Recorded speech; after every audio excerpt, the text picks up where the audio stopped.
Excused. Hallinan, Here. Ottman, Here. Martinez,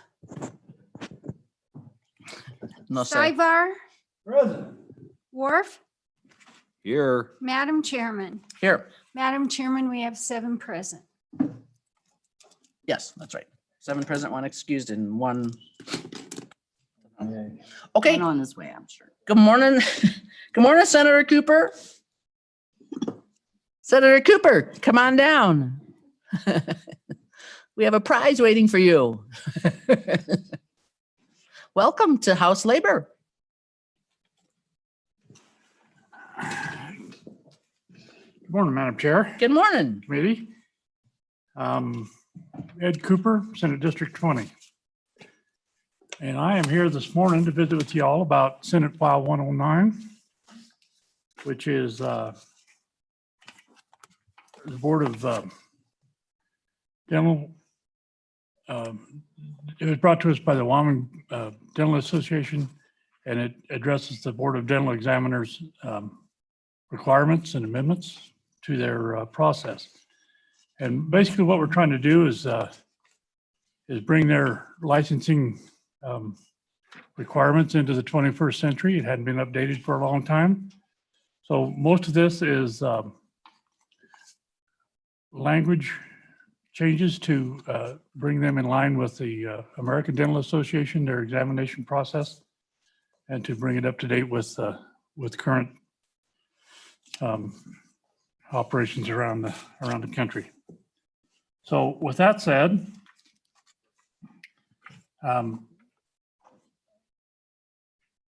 the bill, I'm going to talk about the first 1 through 7. It's an act relating to dentists and dental hygienists both.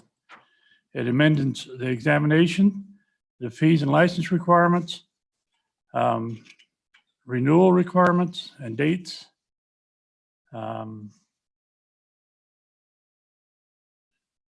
The qualification and licensure requirements for dental hygienists are also applied to this, and it applies for an effective date. So page 1 is was just exactly that. So we just move right into page 2 for the bill.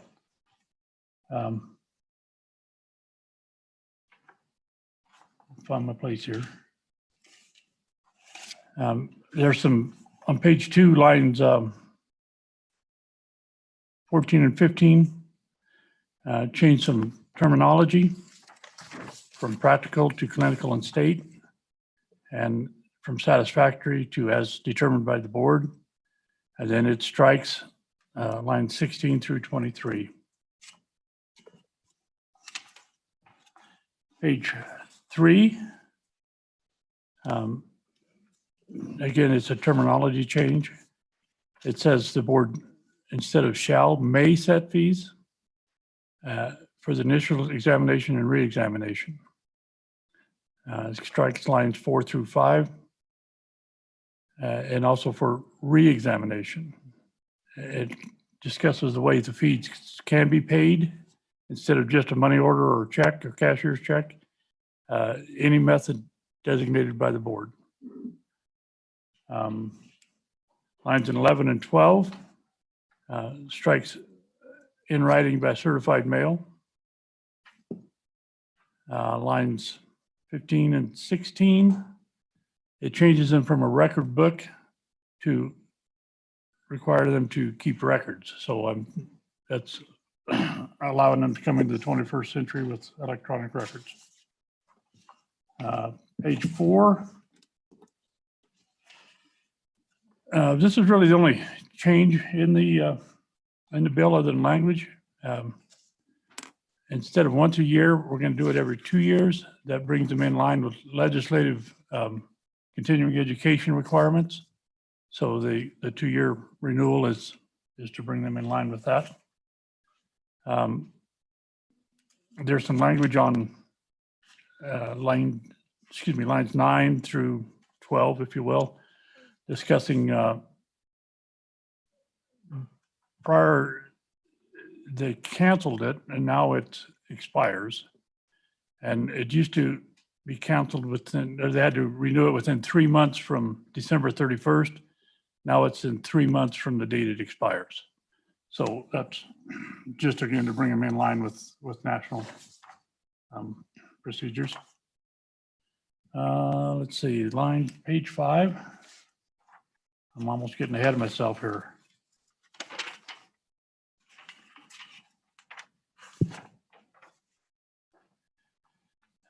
Changes the language on the examination itself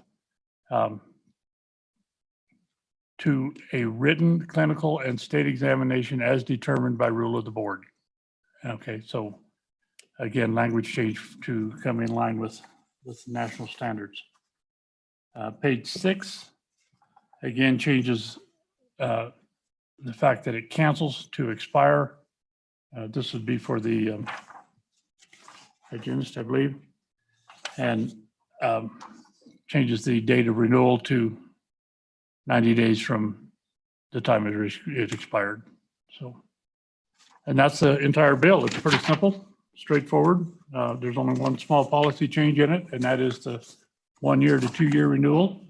Everything else is simply language. Very good. Questions for Senator Cooper?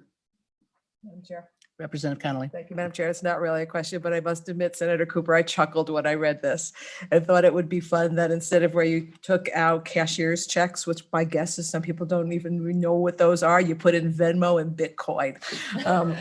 But this seems like a wonderful cleanup. Thank you. More questions for Senator Cooper? I did have a couple, just, people on the floor often come up with random questions.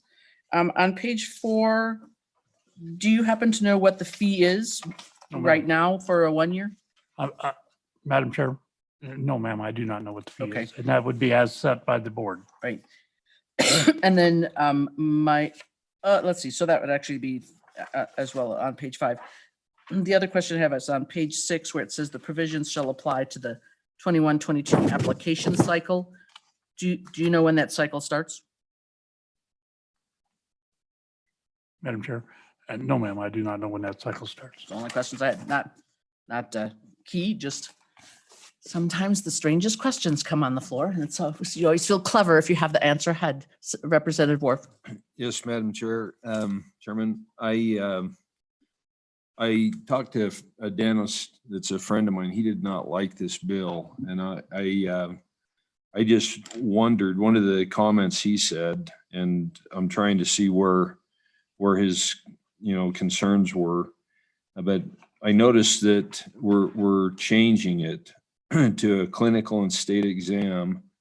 In the past, we had a written exam that shall consist of part 1, part 2 of the National Board of Dental Examinations, determined by the Joint Commission of a National Dental Examination, American Dental Association.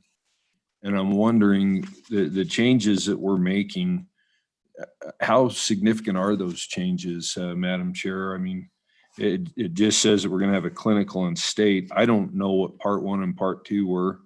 And I just wondered what we're doing. His impression was that we were setting it up to where somebody like a hygienist that has been working as an assistant or something could basically test out and become a dentist without going to dental school.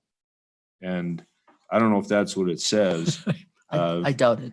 I know that's how he interpreted this, but I wondered if that's where his consternation is the fact that we're going from what was the National Board of Dental exam to, a clinical and state examination.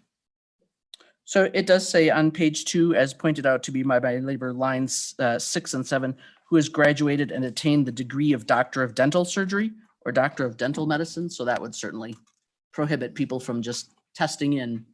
Well, and that was my problem, Madam Chairman. I didn't see the problem. I mean, to me, this looks like a good bill on the surface, but I have to be honest, I don't really know what we're doing. I see us taking away the national, I'm assuming, and you hate to assume because you know what that does, but I'm assuming that the state, by setting up a clinical and state examination, is going to hold it to that national standard. But I don't see where it says that. And I guess I don't want to see the standards being reduced such that we're not having the same quality of care that we have today. And I look at that, I mean, I don't know what we're trying to solve other than the way the good senator presented this is we're just trying to bring it up to date, make it more current, but I'm assuming there's still a national board, but maybe he can tell me that that's not the case, Madam Chair. Senator Cooper? Madam Chair, thank you. Representative Worf, that's my understanding is that it will be an examination based on national standards, but there will be some further testimony here from the Wyoming Dental Association that should clear that up for us. Yeah. Okay, thank you, Madam Chair. Representative Stiver? No? Okay. And what we may hear is just something that, in a bill that we had some while back. Sometimes if you tie the language too tightly to what is when you write it, then 20 years later, it's not called the same thing, but you've tied yourself to, like this level 1, level 2 thing that it says, but I'm sure we will hear further. Okay, any more questions for Senator Cooper? Okay, great. It looks like we have Mr. Agopian here to talk some more. We'll let come on up. And I believe the executive, Nick Agopian for the Wyoming Dental Association. I do believe that Emily Cornbaugh with the Board of Dental Examiners is online. Very and good. I available. do see her name here. So would you, She might you want to be- cede to her first? I would certainly, if the chair would Okay, like that. Donna, have you got Dr. Kronbaugh or Ms. Kronbaugh out? I do. I'll admit her, Madam you. Chair.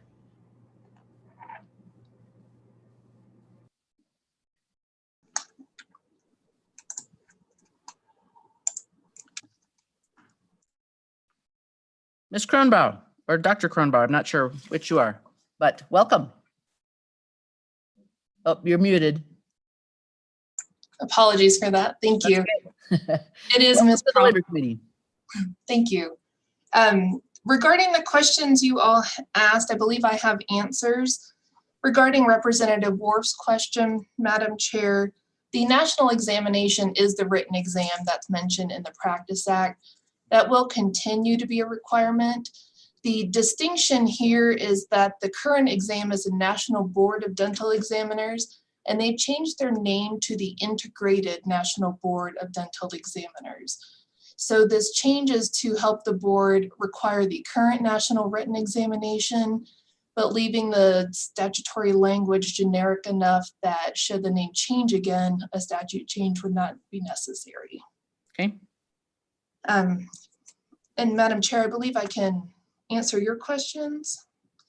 The present renewal fee for dentists is $185 annually and $95 annually for hygienists. and is your anticipation to just basically double that and have it every other year or what? Madam Chair, that is the board's hope at this time. They have asked me at a future meeting to present some figures to see if they could actually reduce those fees. Okay, certainly seems cheap enough anyway. And then I did have on page 6 where it says the provisions of this act shall apply to the 21-22 application cycle. Just out of curiosity, when do you renew everybody all at once, or you start June 1 and rotate through their last name, or what do you do? How do you do that? Madam Chair, at present, the board has every license expire December 31st annually. So I believe this language would clarify that the renewal cycle would end on even years instead. So January 1 to December 31 is a renewal cycle presently. Okay, so you renew them all at once. Correct, Madam Chair. Okay, all right. Any questions for Ms. Kronbaugh? Okay, thank you so much. Oh, do we have, no? Oh, Madam Chairman, Representative Worf. I hate to be a stickler, but when I read this, it says the applicant shall pass a written clinical and state examination as determined by the rule of board. And I don't see anywhere it says that that's going to follow the national standard. And I know that's how it was presented, but that's not how I read this. I read this that the board can do whatever they want. And I just want to point that out because right now that might not be an issue, but I just wonder if we're giving too much latitude to the board Okay. And I just throw that out to the committee if that's something that needs to be looked at, because I don't see where it ties it back to any national standard. Ms. Cronbach, any thoughts on that? Madam Chair and Representative Ward, it would allow the board to consider other national written exams, should there be any. At this time, there's not that I'm aware of, and it is the board's intent to continue requiring national standard. But I believe Representative Worf is correct. There's nothing to mandate that. So, Ms. Cronbach, just supposing hypothetically, do you have the bill in front of you? I do. Okay, so on page 2, line 13, where it says the applicant shall pass, if we were to insert a national after the word written, the application shall pass a written national exam, clinical and state exam, without specificity to the clinical and state, but a written national exam, would that gum you up or? Madam Chair, I'm not entirely certain. At present, I believe it would allow the board to continue doing as they're doing. However, should the national exam not be the only opportunity, say there are more regional options, that could be a potential issue. At present, the clinical examinations are region-based instead of national. So that may be my only concern. Mhm. Representative Connolly. Thank you, Madam Chair. Here would be attempt 2 at kind of meeting the Representative Worf's concerns. That at the end of that sentence on line 15, add in that follows national standards. Because if the national standards are regional, that I think takes into account Representative Worf's legitimate concerns, it sounds like, and doesn't require that it be national, but just national standards, which may be regional. Does that make sense, Ms. Cronbach? Madam Chair, it does. My concern is that the most prevalent clinical examinations that the board accepts and receives from our applicants may not be the same as what's the national standard. If that was added to the end, I'm not sure what the impact may be for clinical exams. So just to hypothesize that, because I'm not familiar with the exams, if this national examiners, for example, said, I'm just making something up, that a written section of the exam had to cover dental consequences of infectious viruses, let's just say. And the Rocky Mountain region didn't have any coverage of the impact of infectious viruses.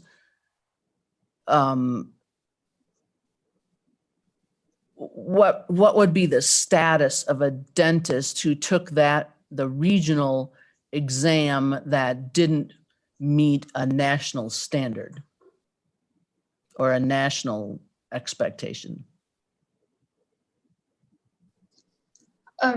Madam Chair, I think, I'm sorry, I'm such a black and white, I don't do well with abstract. I think the potential issue would be, is a dentist appropriately trained or able to address all necessary aspects of their scope of practice? That potentially could be the issue, I would assume. I'm sorry, that's not very specific. Well, we'll keep thinking. Representative Hallinan. Thank you, Madam Chairman. Ms. Cronbach, the very last sentence of the bill on page 6, other than section 2 and section 3, is any license canceled or has been replaced by that has expired may be restored by the board upon payment of a fee set by the board if paid by December 31st of the year the license expired. The way your licenses are organized, they all expire on December 31st. So if somebody forgot and didn't pay the fee until January 1st, they wouldn't be able to restore their license by this sentence. Isn't that correct? Ms. Cronbaugh?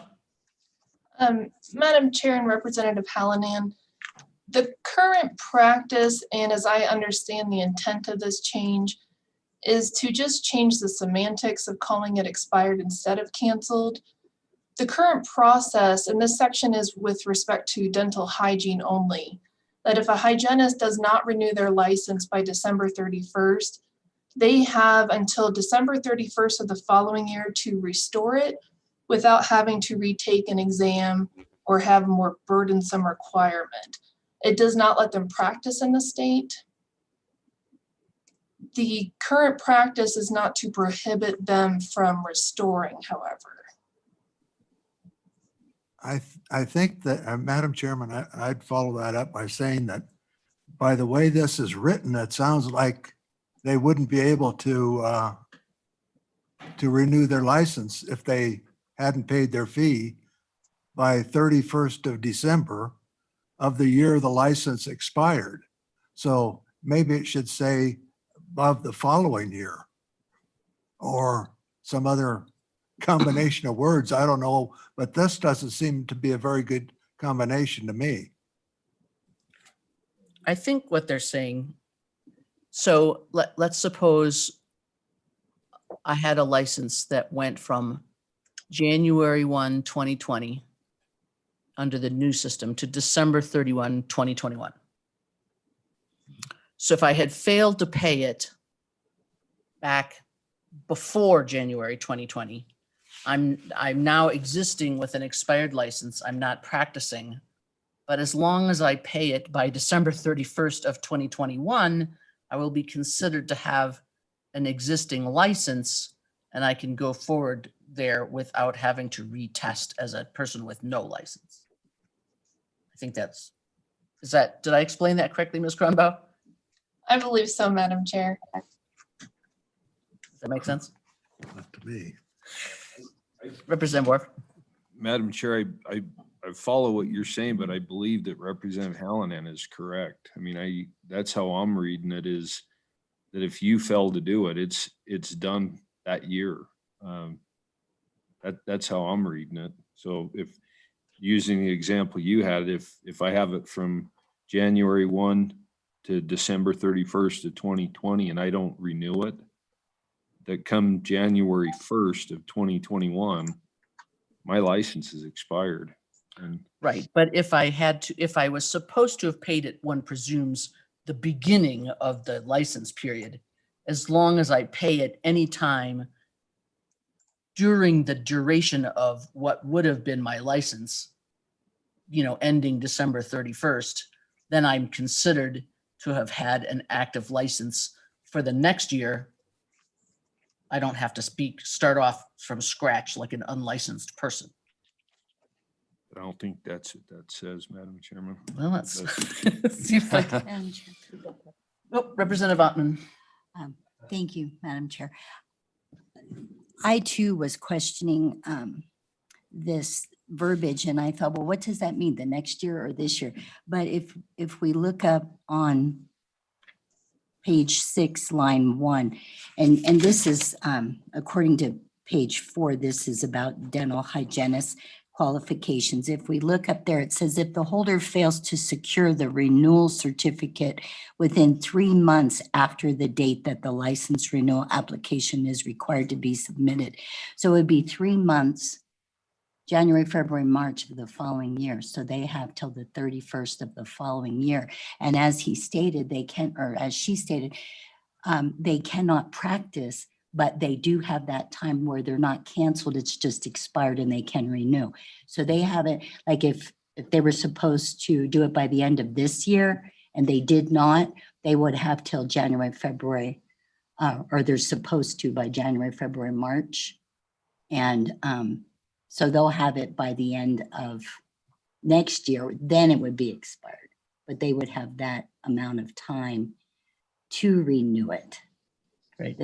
Did that make any sense at all? Because it says within 3 months after the date the Right. license renewal application is required to be submitted. Right, so then So- it expires. So let's go back to the 1 year, so it's to not be so too confusing to have the year over. So it, under the current system but with this new language, if it were a 1 year thing, by March 31st, if they haven't paid, their license expires. They can't practice.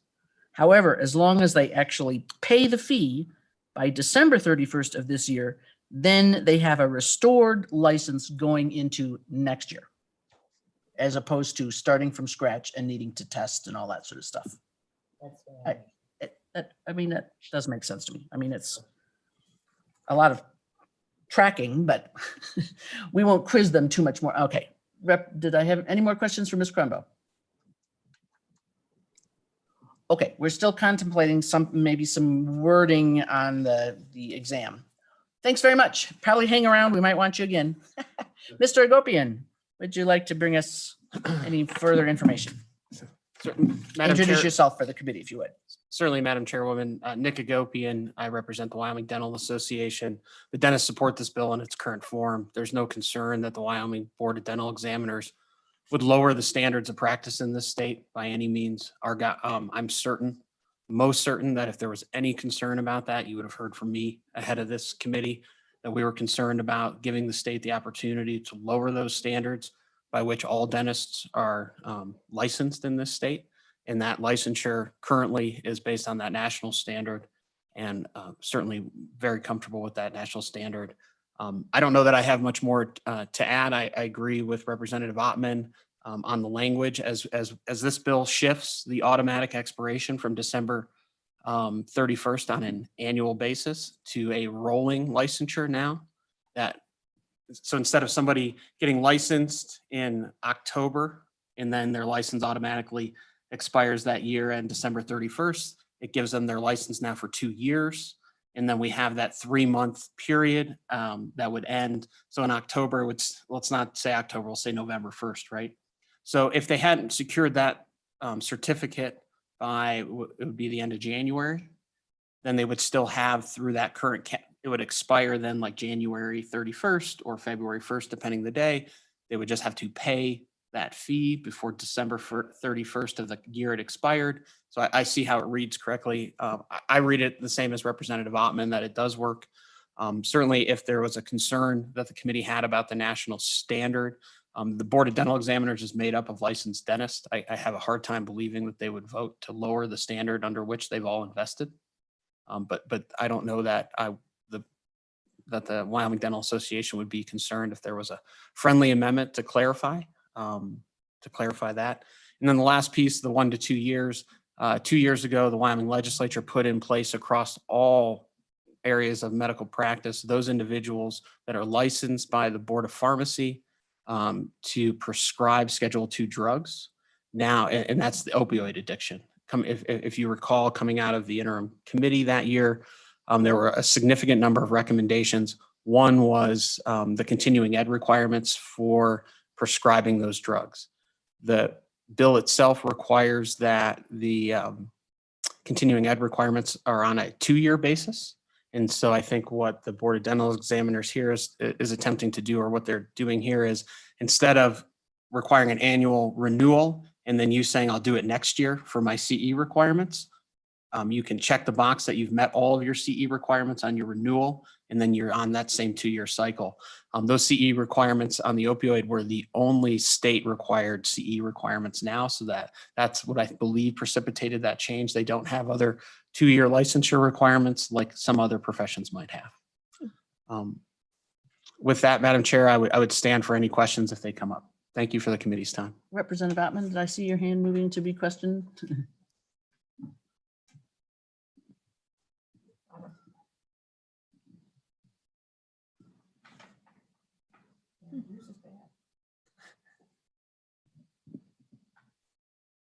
Oh, there we go. There we go. Thank you, Madam Chair. Thank you, Representative Connolly. Hello.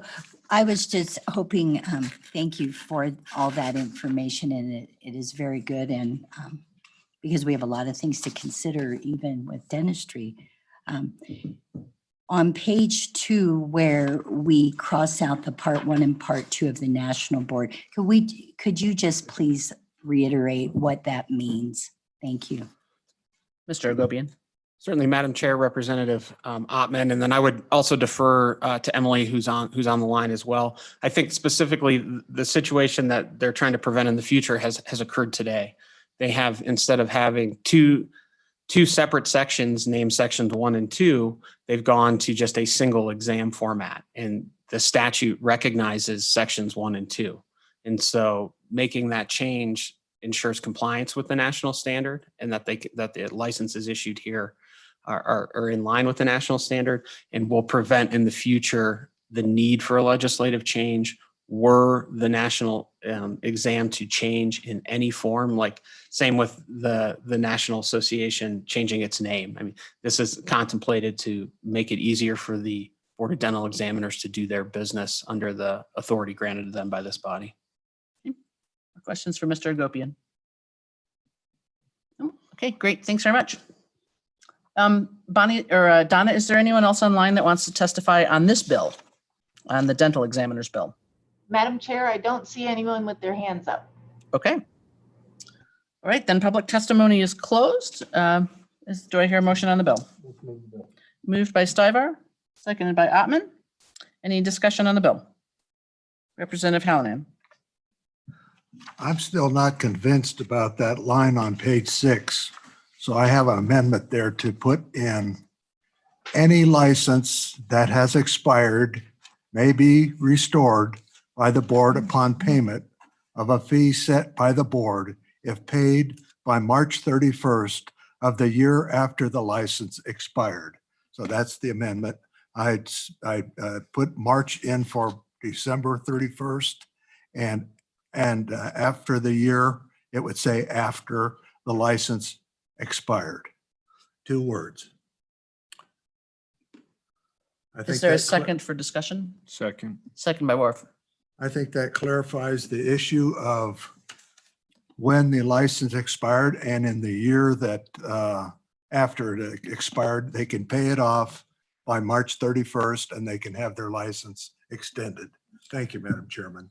So Representative Hallinan, I think that actually isn't, because if the person's license actually expires December 31st, then they, I don't know, I don't see how you can, and you don't pay it off until March of the following year, then you're retroactively revivifying their license. I mean, in this way, what they're saying is, I see what, I guess I I see what, flat I don't know. disagree, Madam Well- Chairman. I just flat disagree with you on this. I'm sorry. It's expired.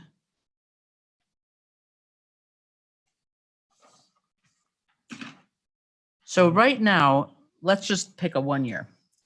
Okay, I'm gonna make myself even a chart. Their license, if they, they were supposed to pay by, let's just say January 1. By March 31st, if they haven't paid, they are expired. Mhm. But they could pay anytime in that calendar year. And again, I'm just sticking with the 1 year. By December, right now, lines 5 through 7 says, as long as they pay by December 31st, they have a license for that year. What you're saying is next year, March, they could pay and get back the license of this year. Madam Chairman, I don't see where that has follows. The thing says that they have a license for this year. Well, here it says that if they didn't pay, their license expires. If they didn't pay within 3 months, then it expires. Right. So it'll expire. Here's my, I'm making a picture. Fortunately, you're sitting next to me. So here's January 1. They should have paid. It expires. Well, and they haven't paid by March. So now it's expired. Right. But they have until December 31st to pay. And then they'll still be considered to having a license for this year. If it says they don't have to pay it until March of the next year, that's way out, that's into the next year. The year after it, so it expired this year, and if they don't have to pay until March of after that it expires, then they're way into the following year, retrieving a license for this time period. that they're no longer even in. Madam Chairman. Representative Stivar. Yes, Madam Chairman, why don't we just strike that and give them 3 months after to renew their license after it expires? They don't have to take it. So if their license expires in January, they've got to have it paid by the end of March. If their license expires in, June, July, August, they got to have it paid by August or they have to retest. Well, and that is a, Just strike all that language and whatever, give them 3 months after their license expires to renew. Because you've got some people out here that, they'll have a license and they won't be practicing in the field. They're off doing something else. right. And then, but, if it's after that 3 months, they're going to have to sit for the test, become certified again to go in. But if they keep their license current, I understand what you're saying, but that is making it more onerous than now because you can see that's current language, most of it. I mean, right now they do have a procedure for enabling people to get their license back. So this would be a real retreat from that. I kind of wonder there's a motion on the table. I would suggest that rather than that, perhaps this would be better for a committee of the whole or second reading amendment after we can really consult with the parties and make sure we don't put something into statute that, because we clearly don't all agree with it's better to have something that makes full sense to everybody. That's just my thought. Okay. Any other discussion on the amendment? On Representative Hallinan's amendment? Okay, all in favor, please raise your hand. 1, 2, opposed? 1, 2, 3, 4. Okay, that amendment fails. Madam Chair. Representative Connolly. Thank you, Madam Chair. And not that I'm going to make this amendment, but it might be clearer if the amendment, instead of giving a date specific like March, instead, it got rid of the last clause on page 6, lines 6 and 7. Got rid of the if paid by December 31st of the year, the license was expired, and leaves it to the board to come up with the rule. timetable. That does make some sense. Good. But I don't want to make that as Right, an no, amendment I right now. understand. Okay, are any more amendments to the bill? Madam Yes. Chair. Representative Connolly. Yeah, Madam Chair, on page 2, Mhm. and I think a better placement for this is on line 14, after the word examination, Mhm. add in that follows national standards, and it's belt and suspenders, honestly. Second. Okay, so the amendment is on page 2, line 14, after the word examination, insert that follows national standards. Correct. Second. Okay, any discussion? Representative Ottman.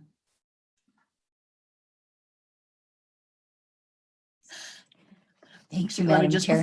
before you talk, Bonnie, would you do, when we're done in here, would you get IT to look at the Representative Ottman's mic? It doesn't, the button seems to be jammed up. Go ahead, Representative Thank you. Ottman, sorry. Thank you, Madam Chairman. I'm just wondering, okay, on this, where we were just talking about, thank you. The applicant shall pass a written, clinical, and state examination as determined by the role of the board.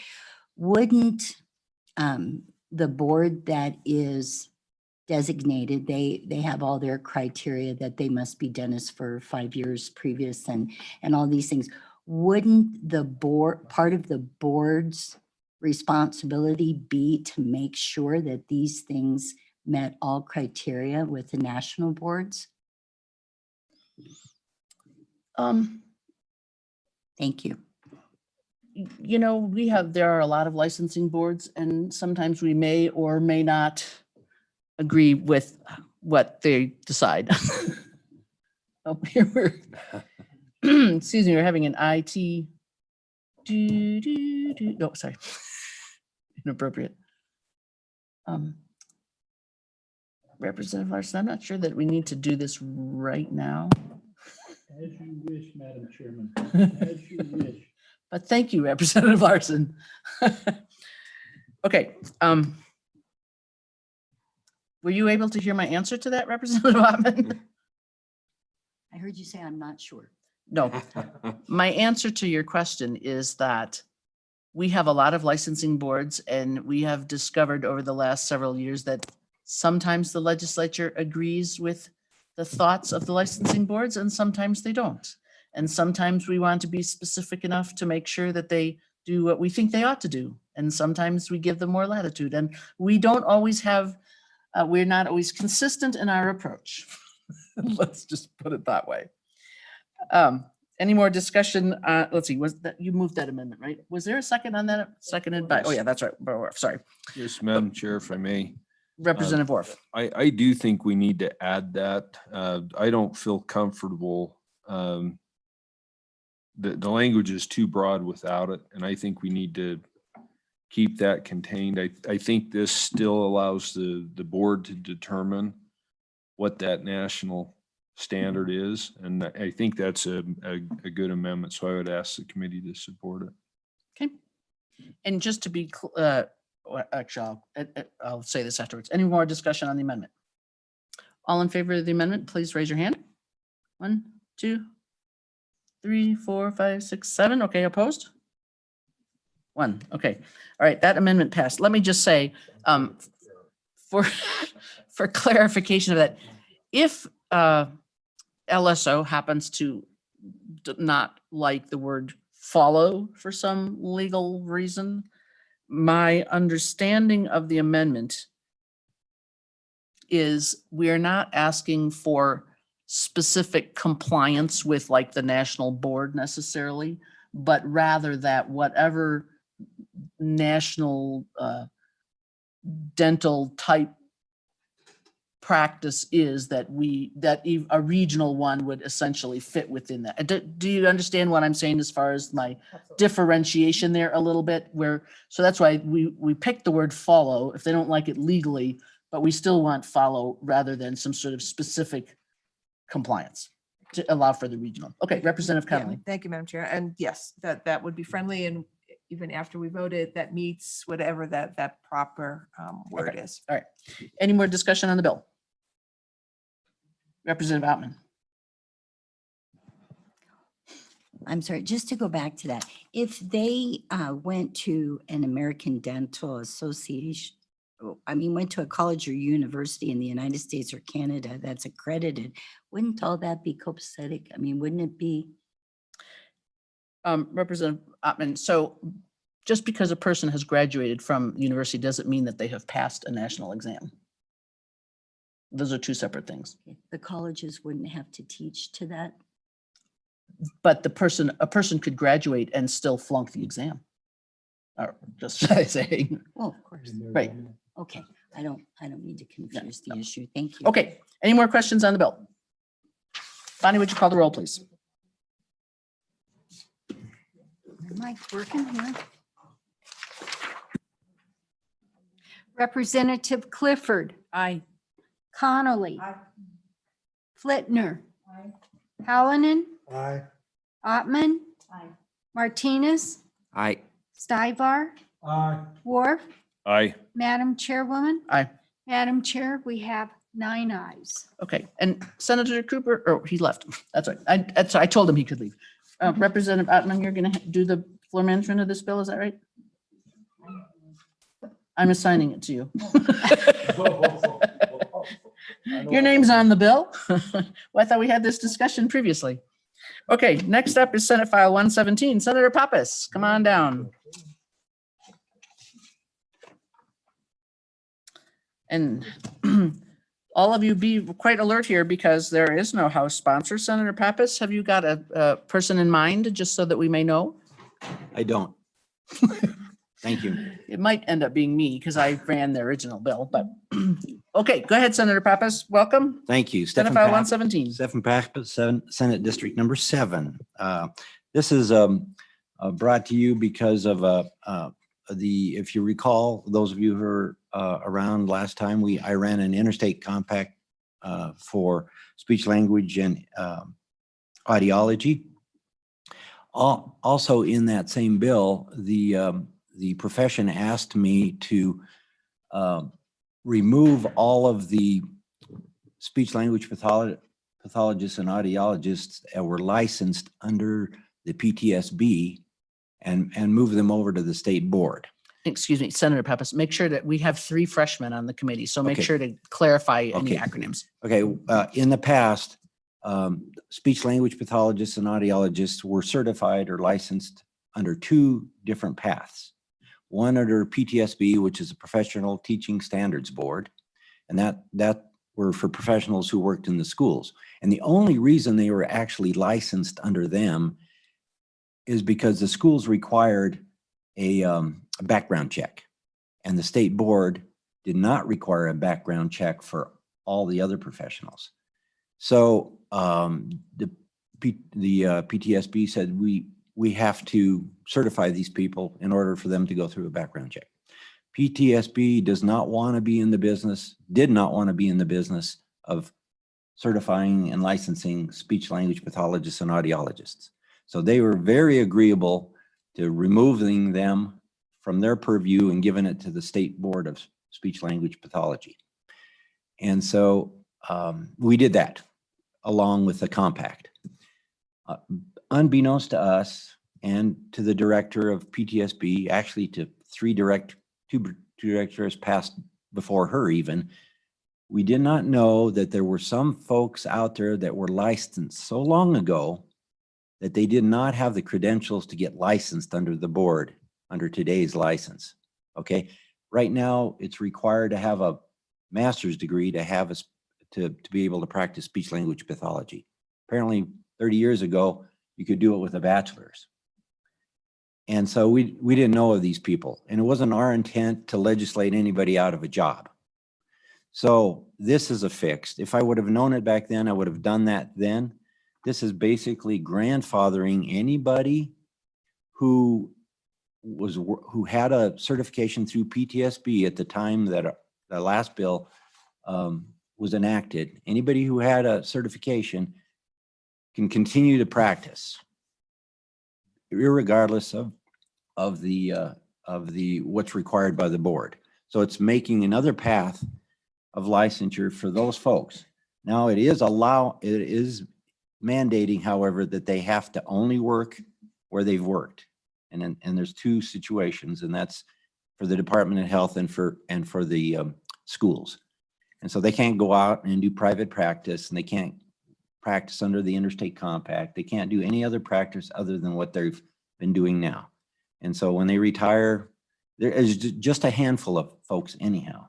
So it's a straightforward bill. If we can turn to the bill, Madam Chair, we're creating a new if you look at the bottom of page 1, a new paragraph B under 3333-105 that states a person who held a valid certificate as a speech or hearing specialist issued by Professional Teaching Standards Board and was employed by any school district to deliver speech language pathology and audiology services on or before July 1st, 2020 shall be qualified and eligible for licensing by the board as a speech language pathologist or audiologist, notwithstanding the requirements imposed under paragraphs Romanet 1 through Romanet 3. That's the requirement for licensure now. Any person licensed under this subsection shall only be authorized to practice as a speech language pathologist, audiologist, or public school system in a public school system or in a program for the developmentally disabled funded by the Department of Health. So basically that new paragraph just creates a specific licensing path for these professionals that are already practicing in our state. With that, I'll take questions. Questions for Senator Pappas. Representative Stivar. Thank you, Madam Chairman. Senator, approximately how many are out there? I don't know how many, but it's a handful. It's less than 10, I understand. I'm thinking 6 to 8. Okay. More questions for Senator Pappas? No? Okay, thank you. Don, is there anyone online that wants to testify on this bill? Hi, Madam Chair. I don't have anyone with their hand up, but I do have Greg Searles, who is with the Wyoming Speech Pathology Board. Would you? If he wants to testify, let him in. Mr. Searles, if you would raise your hand if you wish to testify. Oh, I'm going to admit him. All right.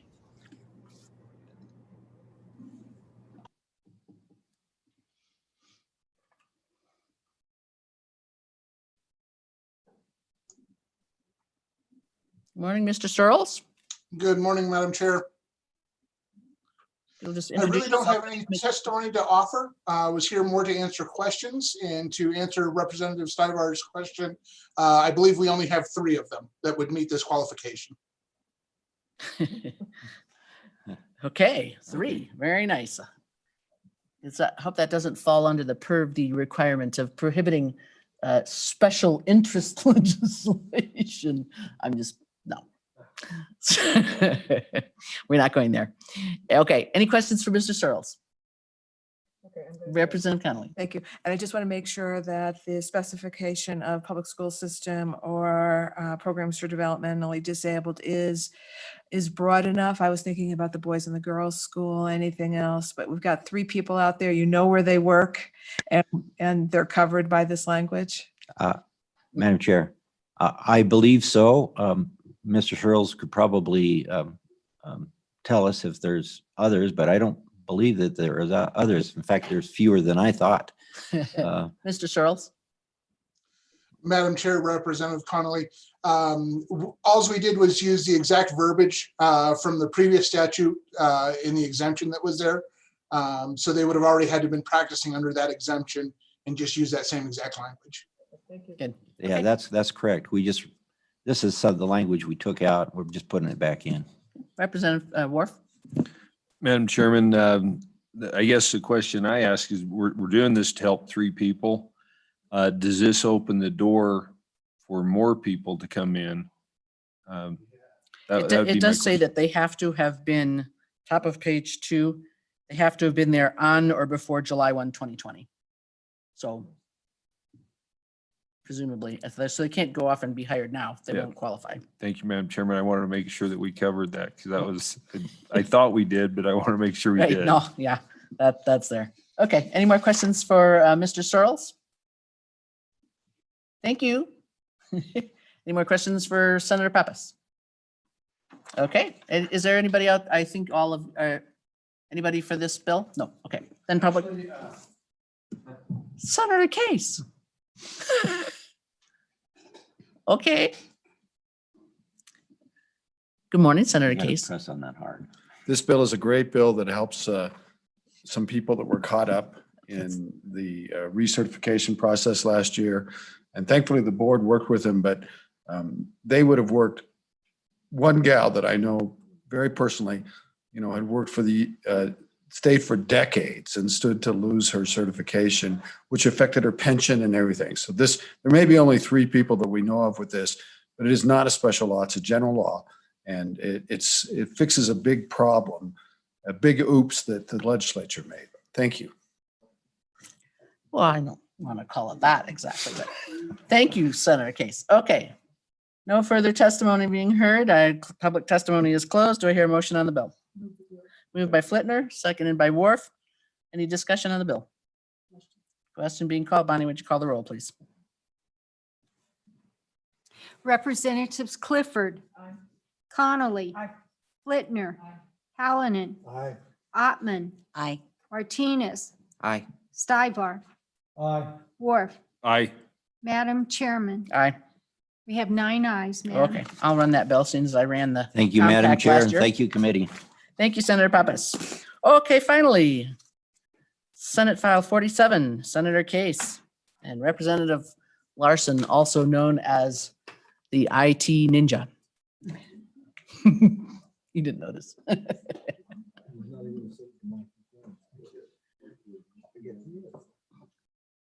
Yeah, did he put that one down there somewhere? Yeah.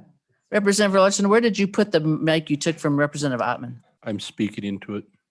Is it just that you're pressing it so forcefully that it works? My hands are more petite than hers.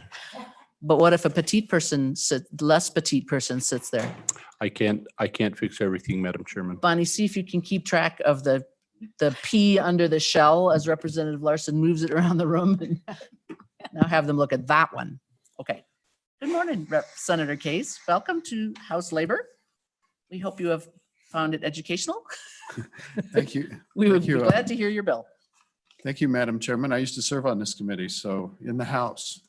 So, and actually the chairperson at that time was Senator Perkins' mother. Oh, And so kind of a touchstone here. We bring you Senate File 47. The engrossed bill, of course, contains the changes from the Senate, but really the changes are from my good colleague here. There is a problem with this bill. If you want my opinion, I think the sponsorships should be reversed on it because he's done the heavy lifting on it. But the backstory is that we have a new business in Lander. It was formed to do clinical testing and it's a laboratory. The initial testing proposal was to do antibody testing for COVID. And they worked very hard. There were a lot of challenges to get certified and everything done. And then they were doing laboratory tests for individuals upon request. And then it turned out that in terms, when they were getting their license reviewed, turned out that you cannot do that all biological testing, medical testing has to be based on a physician's prescription. And, it was sort of like nobody even thought about it. And the implications of that, I mean, everything, pregnancy tests you buy at the store, theoretically, the genetic testing that people buy. I'm not sure about your rules about proper names, but I allow them in the committee. So there's like 23andMe, which is and you can get your dog's genealogy tested, and you spit into a bottle and mail it off, and that's all not permitted under state law unless you have a physician's authorization or a prescription to do that. So we started out trying to make a fix for consumer-directed tests, and then it got harder and harder, and then Representative Larson really got involved, and there were several like twisted fixes. One being, there are kind of two areas, I guess. One is the tests for the test at the request of any person, and then the other one is direct to the consumer marketing test. So apparently, he spent a lot of time with the Department of Health on this bill. They came up with an amendment we offered in the Senate and was successful. And I think there's another little bit of a fix that needs to be done. But I think you should talk to him because he knows more about this bill than I do. questions for Senator Case? Okay, Representative Larson, would you like to provide us with your insight? Thank you, Madam Chairman and members of the committee. Senator Case really did outline it very well, and where the lab came into. So they got established and were doing COVID tests, the antibody tests, and people were in Fremont County were just coming and saying, "Can you do this test?" And they said yes, and they were taking the draw and testing and seeing and when OSLI came in to do their CLIA, because they had just been established, got their CLIA certification, and CLIA requirements for certification is that all testing be done in accordance with state statutes, whatever state that is. And so as they were reviewing that, they says, well, you're not performing any tests without a prescription. And they said, well, yeah, we are. And so they says, well, we can't. They said, okay. And then people in the community said, well, how come I can't get this test anymore? I want it. Maybe the doctor, and so that's, in essence, that's what we're trying to do. And the important components of the bill, it still requires that certification for the laboratory be in place, so it's CLIA certified, and working with public health in the Department of Health, worked with them really on language that they thought was acceptable, so that because there's an A, B, C, and D in there, and so if a doctor prescribes a test they would go and get it. Now, the other thing on this whole issue, particularly for a walk-in type request, is the laboratory is not required to do it. It's a may. And so if you owned a lab and you didn't want to provide tests to customers for people that walked in the door, you're not required to. But if you wanted to and had, and then because you're going to have to maintain the certification, you're going to have to ensure, as the good doctor knows, to require that the samples are taken appropriately so that they're in compliance and can provide the right type of information. And so that's permissive, and that they Department of Health looked at some other states, Arizona and Utah in particularly, where this is allowed, and we derived the language from there. So that's kind of the history, Madam Chairman.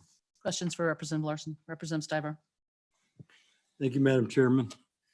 Once the test is complete, what are the requirements to keep that confidential, the HIPAA requirements?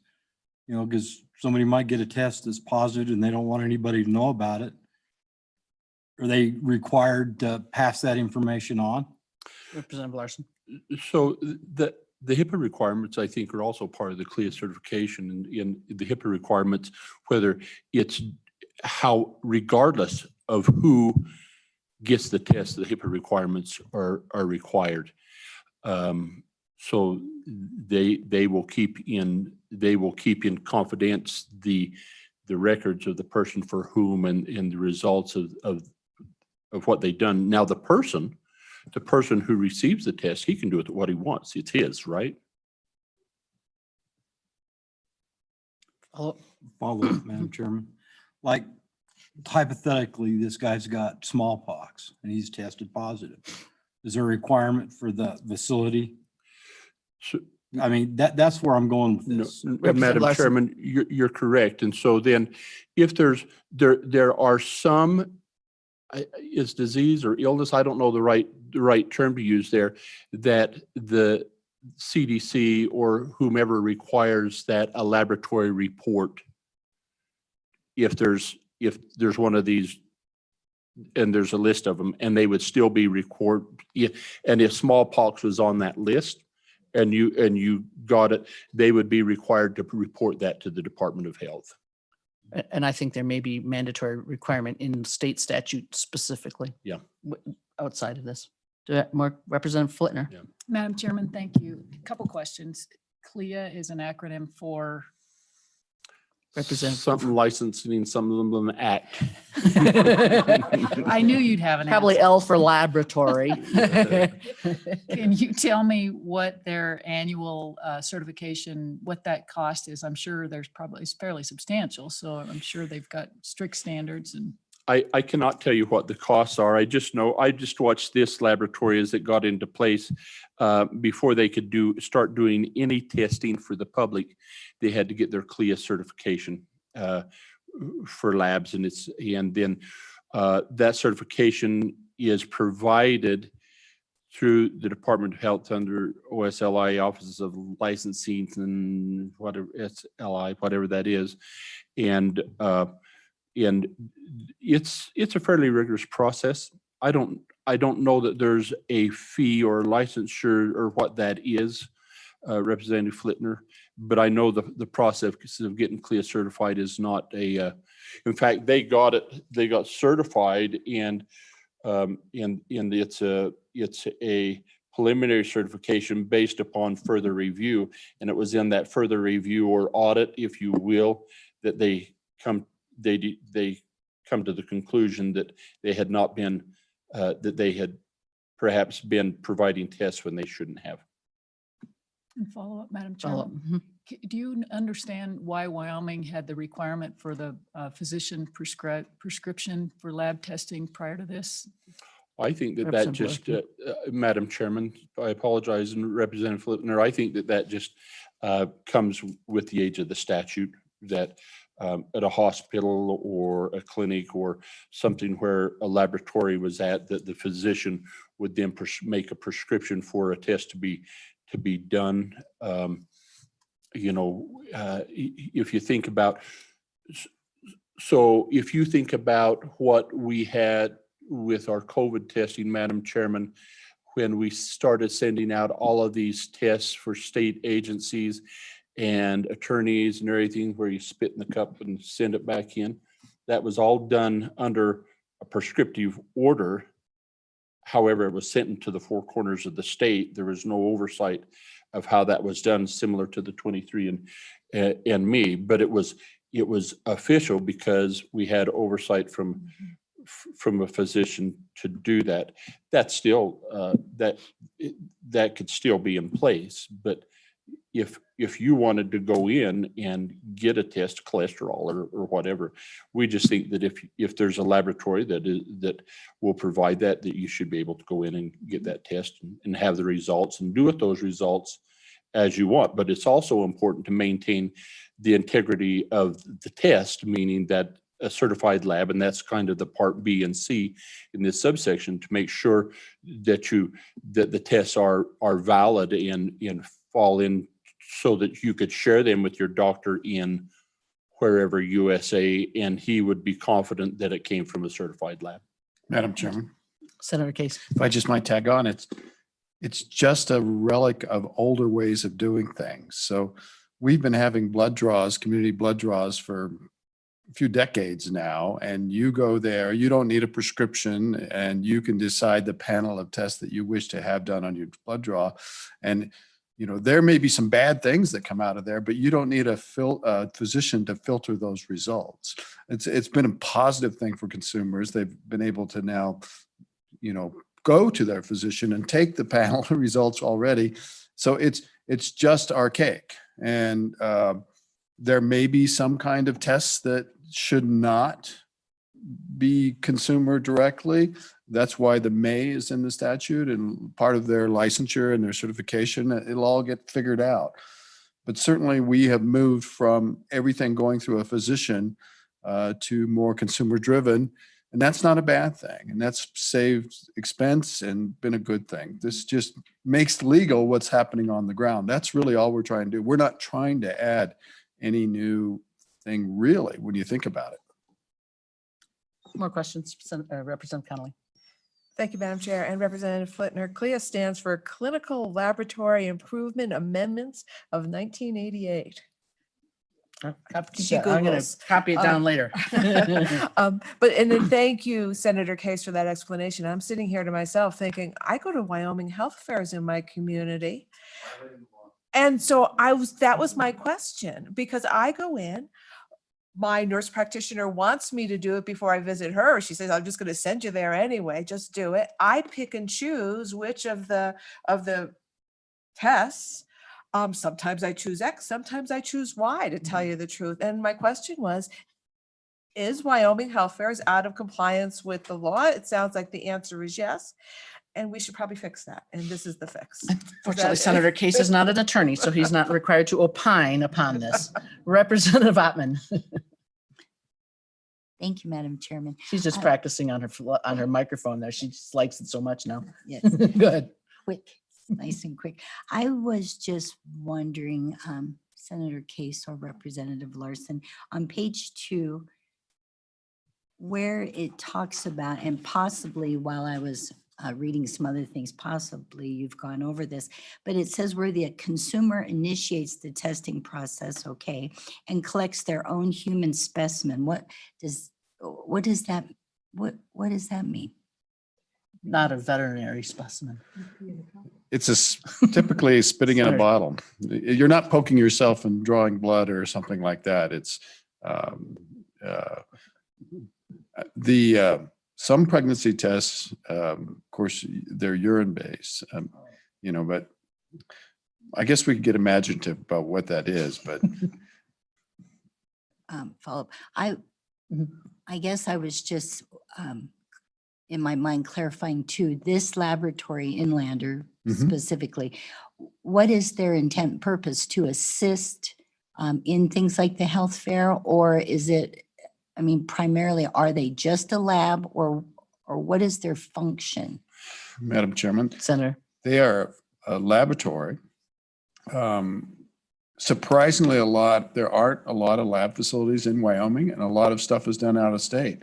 So they're able to employ the whole deal of laboratory equipment to provide testing, not just for the COVID antibody test, which was one of their business models to start with, but they want to do a whole plethora of tests, keep business in the state, improve consumer turnaround, and it's a great thing for Fremont County and the state of Wyoming. Madam Chairman. Definitely. Representative Larson. So Madam Chairman, Representative Altman, it's not as much about the lab as it is about the consumers. The consumers locally that says, hey, can you do these tests? They say, yes. Well, can I get one? No. Because unless you have a physician's order. Well, is there something magic about having that? No. And so we're just trying to say, if the lab has the means and wants to, may provide those services, you could go into this lab and probably get a variety of tests, maybe a health fair test. My wife has gone in and got a thyroid thing and then taken it to her doctor, and they could provide those either but it's at the discretion of the lab whether they want to provide that or not. But it certainly gives the consumer an option without having to have a prescription. Can I have one? Okay, so this lab is primarily just going to do lab tests. They're not going to do any procedures. And then since we've already been doing it, is this to clean that up for insurance will insurance continue to cover these things, or do we need to go a little further with getting this okayed, or? Madam Chairman. Representative Larson. And Representative Altman, no, if you go in, I think the insurances will cover those if the doctor does a prescription.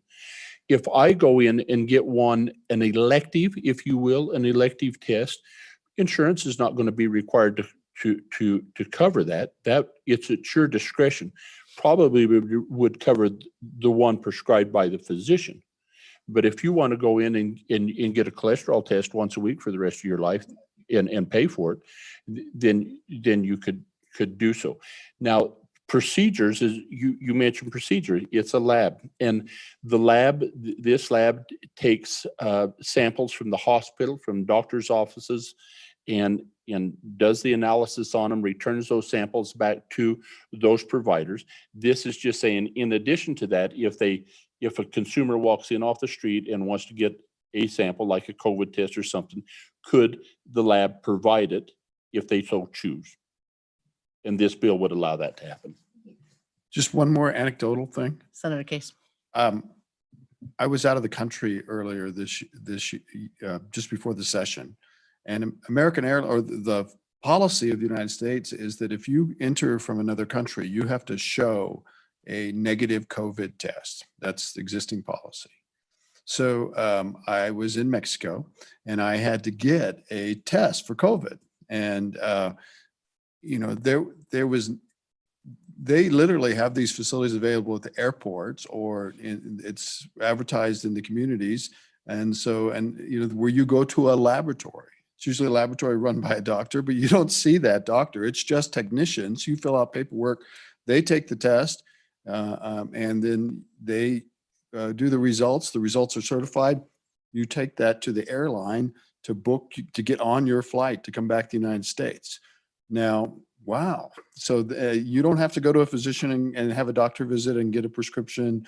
And so it's sort of the way the world is, and it meets the timeliness and the necessity and the consumer-driven way that things are. Right. This is really a cleanup bill in a lot of ways. Representative Worf.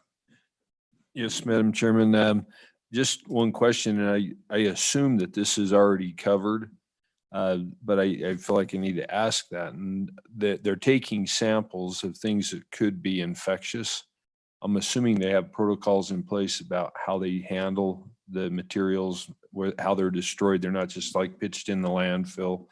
I'm assuming that it has those protocols in place that they are following as any other lab would. Madam So Chairman. just to be, so we're not setting up a new licensing procedure for labs. We're just clarifying who they can get, who they're authorized to receive a specimen from. Kitchen ahead, sink, Senator Madam Casey. Chairman. Hmm? Kitchen sink. No, you're right. No, and that's part of the CLIA certification as well, whatever amendment instead of act. But I think it is they go through and review the procedure for how you, not only how you dispose, but how the intake as well. Mhm, mhm, mhm. More questions for Senator Case or Representative Larson?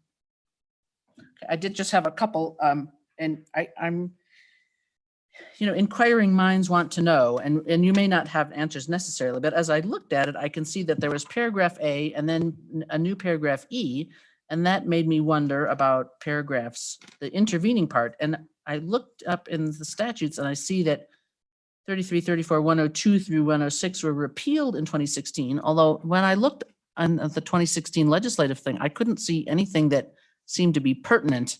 So I'm just wondering if you happen to know in your research what was repealed. And that made me also notice that in the previous bit, 33, 34, 104, the beginning of this whole section, there were a lot of extra definitions that it looked kind of like must have applied to the repealed part. I just give that as a lead up, and then so you can remember that. And then the other thing I'm going to just make sure, I hypothesize that by rule, where it says a physician or authorized person, that we've got nurse practitioners and PAs as authorized persons.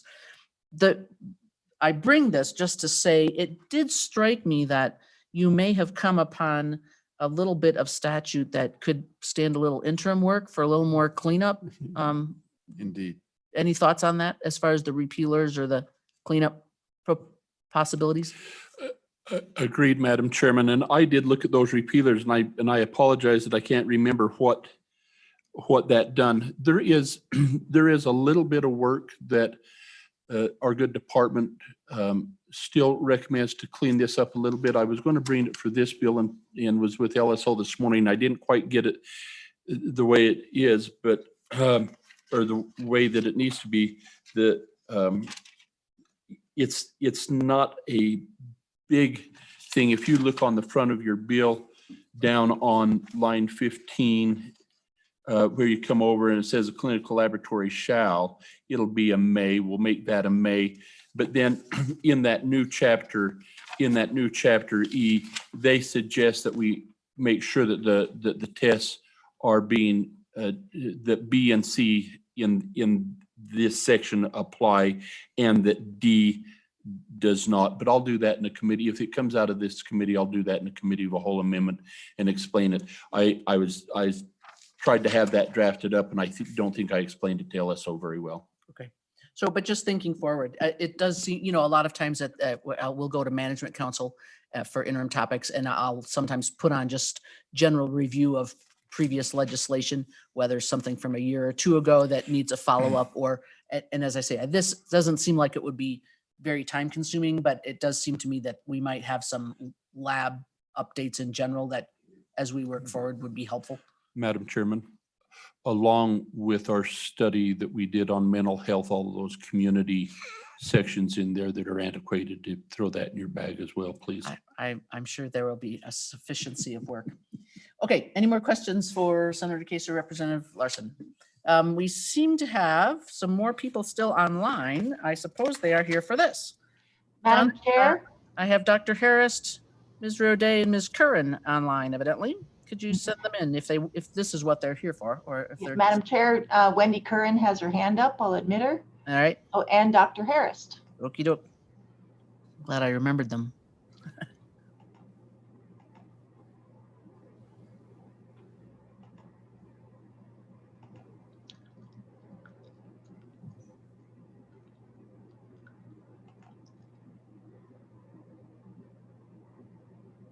Dr. Harris, welcome back. Why do you think we just saw you last week? And Ms. Curran too, the old regulars. Dr. Harris, welcome. Let us know what you have to tell us. Thank you, Madam Chairman. Members of the committee, I'm Allie Harris. I'm the State Health Officer at the Wyoming Department of Health. We actually don't have any testimony. We just wanted to be available in case the committee had questions. Okay. Any questions for Dr. Harris pertaining to this bill? Okay, thank you. Ms. Curran. Madam Chairman, members of the committee, Wendy Curran, Blue Cross Blue Shield. I don't really have a lot of testimony. We have the utmost regard for the sponsors of the bill, but I did want to provide some information about the current system that I think might answer some questions that came up earlier. Okay. The requirement for an order by a provider for a lab test relates primarily to medical necessity, which is how a lot of payers work, billing works, reimbursement works. It also relates to the sort of standard of care. I mean, this is an evolving area, but it's not necessarily archaic. It has been in place to make sure that a lab test has been reviewed, is pertinent to the treatment, pertinent to the diagnosis, to prevent unnecessary care.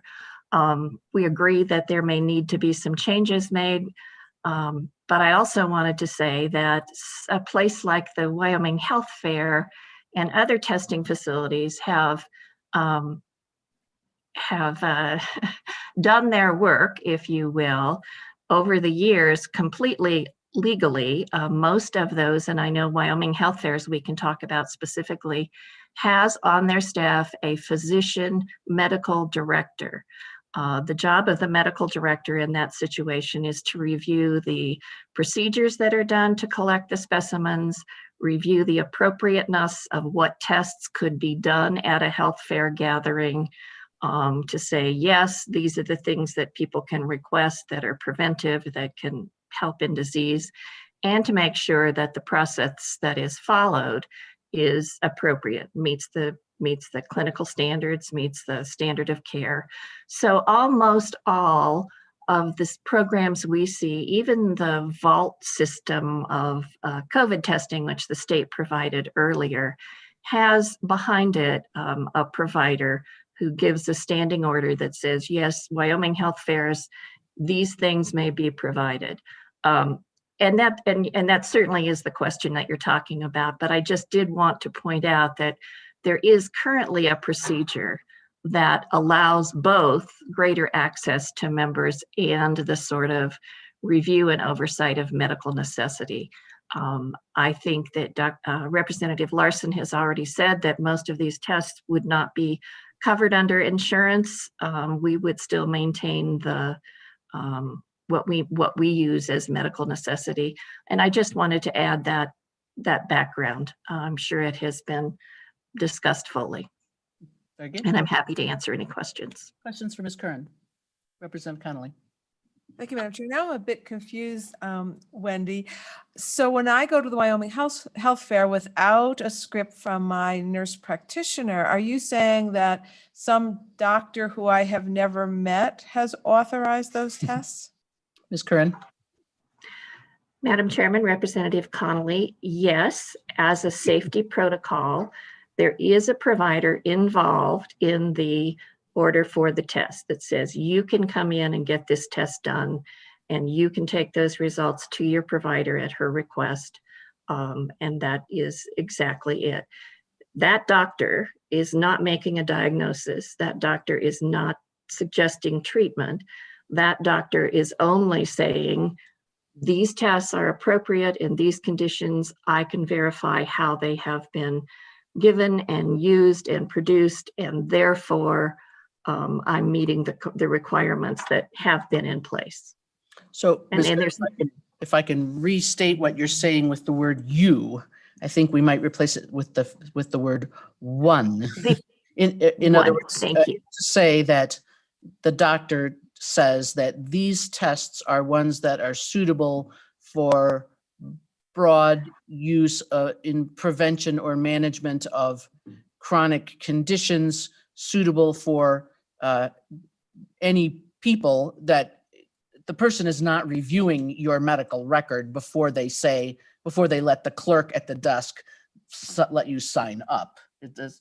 I mean, I'm assuming that's correct, and Dr. Harris might pitch in there, but they're not, Madam Chairman, reviewing you, they're reviewing a person, any people. And the testing, Madam Chairman, yes, thank you, that is correct. Reviewing the process and the testing as well. And yes, thank you.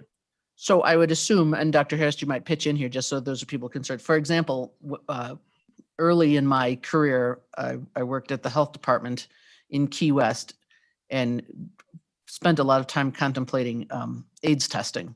I would assume that you can't go to the health fair and get an AIDS test because there are certain requirements, expectations of counseling before and after. So they probably wouldn't let you just randomly go and get one.